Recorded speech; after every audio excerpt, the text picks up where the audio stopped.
April of 2012, while the snow still laid on the ground on the University of Idaho, myself, my sergeant, and 2 of my corporals suited up in whatever tactical gear we could find, which at the time was a mismatch of old Vietnam-era gear, Korean War-era gear, modern gear, British gear, civilian gear, most of it in mismatched shades of OD green and tan and brown and whatever else we could get a hold of.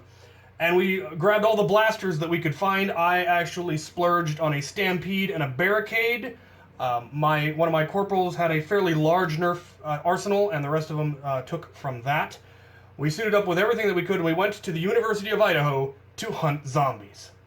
Now, for those of you who are not familiar with how University HVZ works, it's usually a week and a half long game that is ongoing.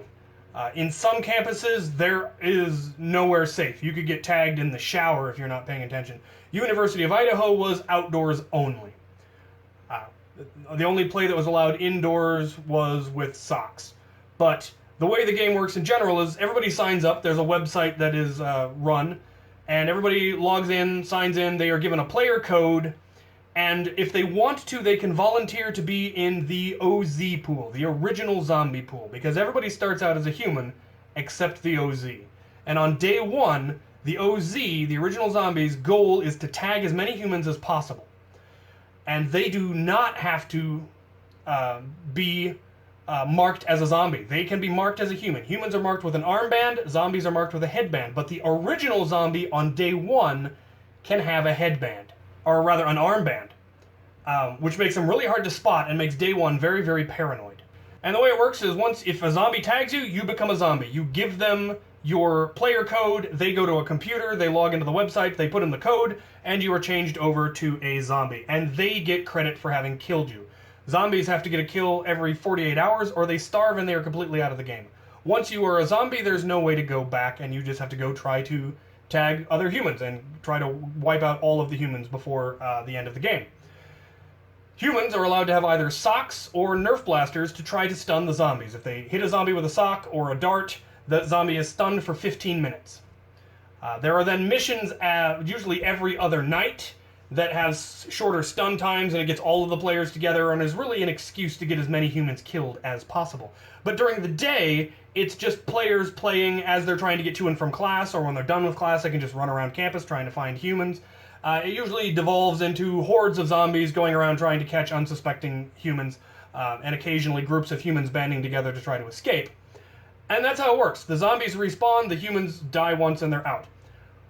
We went to the moderators and said, we have an idea for a new character. We refer to them as the NPC Marines, which are kind of humans and kind of like zombies. They're humans in that they get blasters and they hunt zombies, but they're like zombies in that they don't turn when they get tagged by a zombie. They're simply stunned for 15 minutes, and so they come back.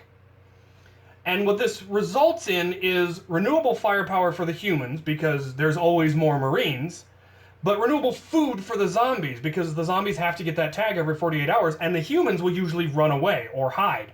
Whereas the NPC's Marines will stand and fight until they run out of ammo, their guns jammed, they get swarmed, whatever, but they will fight until they die, which keeps the zombies from starving, gives the zombies a good, fun stand-up fight, but the humans can escape while the Marines hold the line. And everybody really, really liked how it worked out. We had a blast. We did it for many, many years at the university, first at the University of Idaho, and then at Washington State University, where we had way more fun, but we will get to that. Today's story is of our very first engagement. The very first time that we were referred to as the Black Knights. The storyline had to do with a necromancer raising zombies from the dead, and we were the Black Knights who were there to try to save humanity. So melee weapons were eventually allowed, but not right away. I think they were unlocked like 4 or 5 days into the game, which was a mistake, but we'll get to that eventually.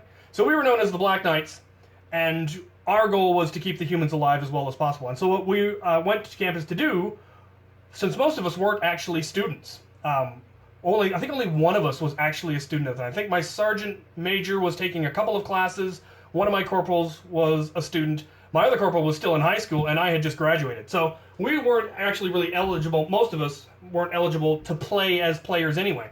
So we pitched the NPC idea. The mods loved it. The players thought it was really cool, and we ran with it. We came in, all of our gear, and it added ambiance, and it was a lot of fun. But our very first engagement, we changed the rules in an instant, and it was absolutely fascinating to see. Here is my very crude map of the University of Idaho. The story that we are covering today started in this red building, went along this red path, and ended in this red building on the far end. The red building in the center were the Idaho Commons, and I didn't do all of the surrounding rest of the university, but the Commons are smack dab in the middle of the U of I campus. They are the center of everything. Anywhere you go, anywhere on campus, you're going to pass through the Commons. There were classrooms in there, there were offices in there, the cafeteria was in there, everything went through the Commons. And it became the central hub of the entire game. All of the players, whether they were humans or zombies, congregated in the Commons. The humans met there to try to organize, to move in groups so they didn't get taken off piecemeal. The zombies generally circled the Commons waiting for humans to go in or out. And it was a lot of fun. On this particular day, we had just come on campus for the first time. We got all of our gear, we got all suited up, we went to the Commons to see what was going on, and there was a group of humans that were getting ready to leave campus. So they needed to get to the student union building where the bus stop was so that they could take the buses off of campus. But it meant that they had to go smack dab through some of the best zombie hunting ground in all of campus, and they were scared. They were sure they were all going to get wiped out. There was one veteran player from the previous game who had an alpha trooper and knew what he was doing. His name was Ross. And he is pretty much the reason that I love the alpha trooper, because I got to see him in action with it, and still to this day believe it's one of the best zombie fighting blasters that Nerf ever produced. We got there, 4 of my men, and we offered to do escort. We were immortal, essentially. We couldn't die permanently, so we were willing to stand and fight. And so we were going to lead this group of humans off of campus. And the moment we left the Commons, we took the upper floor, the moment we hit that courtyard, the zombies were on our tail. And we started moving down the hill, and the zombies kept menacing us, moving in, and then we got to this alleyway. And that's where everything changed. As we came around the corner into that alley between 2 sets of buildings, it was fairly tight. There was no way to get around it. And the zombies were hot on our tail, led by the great Zombie Jesus. He was one of the moderators, and he was one of the players who loved playing a zombie because he liked everybody being afraid of him. And he was really good at being a zombie. And at missions, he would actually dress up like a zombified Jesus, and it was hilarious. And he was leading a cohort of, I believe, 4 zombies. I had 4 of my men, or 3 of my men and myself. We were in a standard escort formation, covering the corners so that if anything tried to come at us, they would have to go through us before they could get to the humans. The humans were clumped in the middle, and with the exception of Ross with his alpha trooper, were not well equipped. There was maybe a couple of, I think there was 1 good blaster, there was a Maverick or 2, there were people armed with nothing but socks, and there was at least 1 person that had no weapon at all. And behind us were the zombies. And towards where you guys would be were the Commons, and we had a long street that we still needed to get down, and it was a long way to go, and the zombies were right on our tail and kept closing in, trying to get us to waste our ammo, waiting for us to make a mistake, which we didn't because me and my men were professionals. And their plan was going well. They thought things were going well for them until we got to the end of the alley, and we had drawn them into it. Once we reached the end and the zombies were too far into the alley to be able to go around, we told the humans to bolt, and they went, and me and all of my men turned at 1, brought our weapons up, and came online. And in that instant, the game changed, because for the first time, the zombies were no longer the hunters. They were suddenly the hunted. And we moved towards them in unison, in step, in proper, gun stance, and they had no idea how to react. And the only one that reacted fast enough was Zombie Jesus, and he turned and ran, and we mowed the rest of them down. At this point, there was no way that he could get around to catch the group that was heading to the Commons. By the time they realized what was happening, they were halfway there. They reached the student union building, they got on their buses, and they were fine. And we hunted Zombie Jesus, and he eventually fled back to the Commons.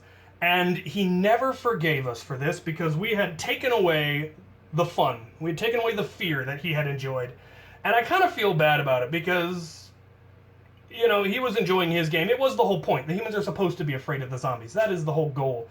But the humans, having seen how we moved, how we reacted, they very quickly picked that up, and it got real tough for the zombies real quick. Until those night missions. The night missions are designed to get humans killed, and it gets humans killed. There's nothing we can do to stop that. That is how those missions are engineered, and it worked. And eventually there was a massive horde, and even the four of us couldn't stop them, and they'd charge at us, and we'd fire until our guns ran dry, and they ran us over. And it was loads and loads of fun, and everybody enjoyed it. Except Zombie Jesus. He never quite got into the spirit of us because he was never able to take us out by himself, and he didn't like that, I think. And as a result, they did end up eventually changing the rules so that we weren't allowed to do what we did, and now the U of I doesn't allow any kind of tactical gear, and that's kind of on us for going all out on day one and kind of spoiling things for certain people that were in positions of power, but, you know, ultimately a lot of fun was had, and we will get into the next mission next time. So, there you have it. The first engagement of the Black Knights with zombies was a complete victory for the Black Knights. But not all of our engagements would be victories. Stay tuned. I hope you enjoyed this. Thanks for watching.